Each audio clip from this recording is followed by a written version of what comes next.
Why we can no longer have important or political discussions. Yeah, I don't know if you've noticed or not, but having a political discussion these days is very, very difficult for a whole bunch of reasons. And so, when I went to university, when I was younger, I did take political science, and we did take debate, and we were given topics or chose topics, and then we would basically expose the merits of our side of the argument, listen to the merits, the argument of the other side, try and find counter arguments, and then we would, at the end of a practice debate, kind of see who had the better points and see, who would necessarily win the debate. But throughout that process, there was never a lot of animosity between the two sides because we were taught to stick to the facts, not to get emotional, not to attach ourselves to the topic, but to really understand both sides and present a case, but also be able to understand the other side's case in which to either create an opposing argument or to just say, yeah, that's a good point. And at the end of it, what typically happens is you come away knowing more about both sides of a topic, and whether or not it's changed your mind, or the debate has changed your mind, it's that you have an appreciation that there are good points on the opposing side, and that you have good points, and there's negative points on the opposing side, and that you have negative points as part of your argument. So it was what seemed to end up is it became a very humbling exercise, and you got to see that there are lots of variations in why people believe these, lots of different facts. Issues can be very complicated, and there's no absolute right answer, but through the exchange of ideas and points and counterpoints, you could start to understand where there could be grounds for compromise, for agreement, and for a potential resolution, just by giving the opposing arguments and letting those be heard by each side, and by if there's an audience or person watching as well. So a very practical, valuable experience. Now, the difference is, I did take this as part of a university course, and we got a lot of time to practice it. Most people in the regular world do not have that time which to do research, find different facts, see what the opposing side might say, and create and craft an argument with a good understanding of both sides and what could be said. So most people on average are at a disadvantage when it comes to having a political discussion with regular people. Let's say that's friends or that's family. So that's a big part of the problem with having an in-depth political or important discussion, is necessarily not having all the resources and all the facts that you've checked to make sure that they're correct. So this is part of the problem of our modern media landscape, is that it gives everyone an opinion that's out there in public. It's not just in a private room in a debate class or with friends.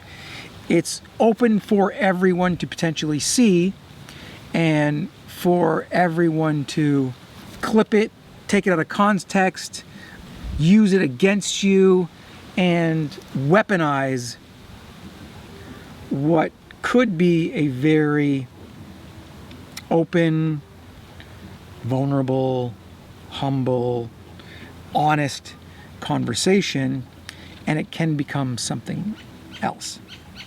And that's a big part of the problem of why we can't have conversations. But I'm going to break it down into a few areas just so that you have an idea of what is going on and you can avoid these traps in these conversations so they don't lead to more anger, more hatred, more division, more canceling, more outrage, more loss of friends, more loss of family members, and more tribalism and all these other negative effects that we're just seeing a lot more of today.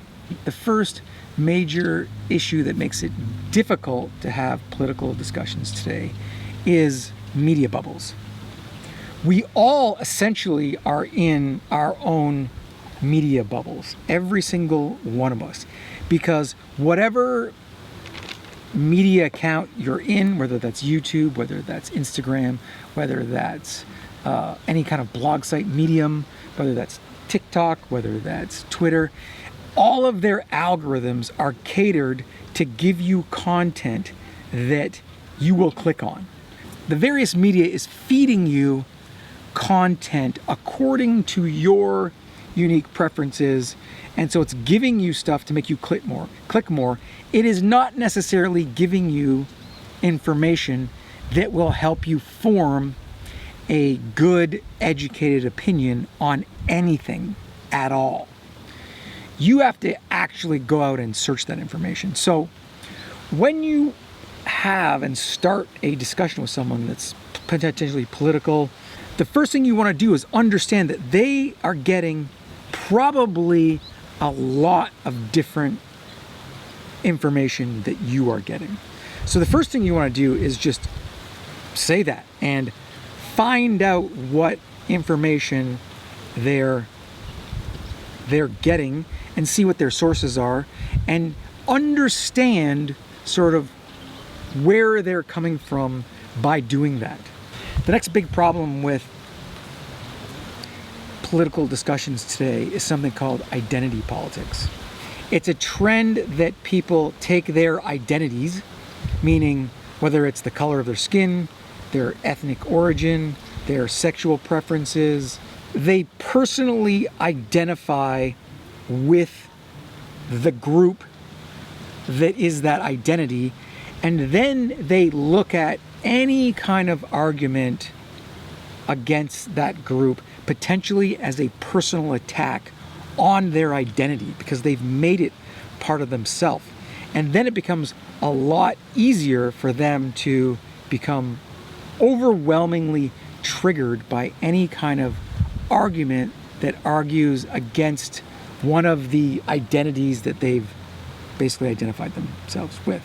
And they see it as, almost like death if they are to argue against this identity that they've made their own. And so the way to combat that in a discussion is really to try and find common ground outside of these identities. And that is, regardless of their color, sexual preference, ethnic origin, religious beliefs, or other things, is trying to get to the core of whatever you're arguing about and saying, at a human level, what does this actually mean for us? Where is the common ground from which we can start to have this discussion so that we see that we're both on the same side and that we want things like, we want freedom. We want to have freedom of speech. We want to have freedom of expression. We want to be able to coexist even if we have different religious beliefs. That is the realm. We all want safety. We all want security of person. These are the common grounds that you can find to really set the stage for a good political discussion. And if you can't find those, then, and I'll talk about this later, you might just want to forgo the discussion altogether. Because if you can't find common ground, you might get into an us versus them kind of situation, and then you're never going to be able to see eye to eye or to find some common ground in your political conversation. The other huge one is that most of us lack emotional intelligence. A lot of the political discussions we have, as I was saying before, once we attach them to our identity, then they become emotional triggers. And a lot of our political beliefs are based on our emotions. And so when you're having a political discussion, you want to try and separate out the emotions and get to reason and get to facts and try to see for yourself if you are attaching emotions to the argument, it's probably going to go wrong. And so if you can understand through self-awareness, which is part of emotional intelligence, when you get agitated, frustrated, angered in a discussion, then you can see that that's happening and you can try and calm yourself, because getting emotional will never ever help an argument. The other thing is that if the argument starts to get heated, then you can be the one to calm it down, to bring it back to a reasonable place, so that it doesn't end in a screaming match or in saying things that you are embarrassed that you said later or that you didn't mean, or allowing that other person to get to that heated realm as well. Because when you understand your emotion and potentially what triggers you in arguments, then you're going to be able to better understand yourself and then potentially the other person that you're having a discussion with, and you'll see if they are getting emotional, and you'll be able to be like, okay, we've got to get this back to a calm spot. How do I do this? And you could potentially even continue to have a good political discussion. Or you can say, I think we should end this, or maybe we should take a break, or, it's been a good discussion. Why don't we just leave it at that, and we'll come back to it when we're less heated, because I appreciate you and you're a good friend, or you're a family member, or whatever. And you can avoid getting it to a level where either one of you gets too emotionally out of control and creates a division or a break in the relationship. A lot of the other problems with having a political discussion are we don't trust our media or our government institutions anymore. So if you're trying to use facts and the person that you're arguing with doesn't believe those facts are true, or if the source of your facts, they discredit that source, it becomes very, very difficult to have a good political conversation if you don't believe that their sources are accurate, or they don't believe your sources are accurate. So really what you want to do is get a deep understanding of what their sources are, where they're getting their information from, and kind of take a look at the facts before you get into the deep stuff of the argument, and see if there's any agreement on the facts at all before you even get into the actual discussion of the argument. And if there's no agreement on what the facts are and where they come from, then you potentially don't have the ability to have a discussion with that person. And you could say, hey, is there a source that we mutually agree upon that we can look at this information and then come back to it? Or you just end it, because you're not going to get anywhere. The other problem is cancel culture, and that a lot of people will want to avoid an argument because of fear of being called out, being ostracized, being canceled, having their words taken out of context or used against them, or when they're honest, that being used against them to make them look stupid, or to somehow threaten you and your job, your reputation, your friend group. And so people will avoid these discussions because they're just afraid. And that also doesn't allow for the free flow of ideas, and actually can create more polarization and more division, because they just don't mention it and they just go find people that agree with them, and then they're never challenged on their opinions. So The way to avoid that is to be very open to other opinions. When you get into a discussion with someone, is really listen for what they're trying to say, and look at it in a sense of you're just trying to understand where they're coming from, as opposed to you're trying to convince them that your opinion is true. If you try and do that, you're going to fail all of the time, 99% of the time. However, if you try and understand the person's argument, try and understand where they're coming from, and you could even repeat it to them till they say, yeah, that's exactly what I'm trying to say. You could even start to understand some of the emotions that they have in the background that could lead them to have these opinions. Then you can really start to have a good conversation with them about what's actually really going on, because you understand it and they know that you understand that. And the same thing with them. If they can understand what you're talking about, what your opinions are at a deeper level, then you're going to be able to see that there is going to be some common ground.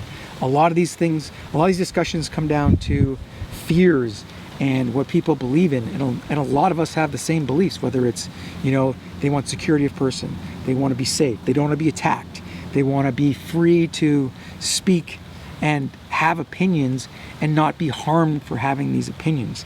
They want to see that their family and friends are safe and are not interfered with, and they want to have a life that they choose of their own without these fears of it being interfered with or controlled by someone else. And those base emotions and core values are literally at the core of where our arguments typically start from. And that's the common ground that we want to get to before we get into the weeds and before we get into the nitty-gritty.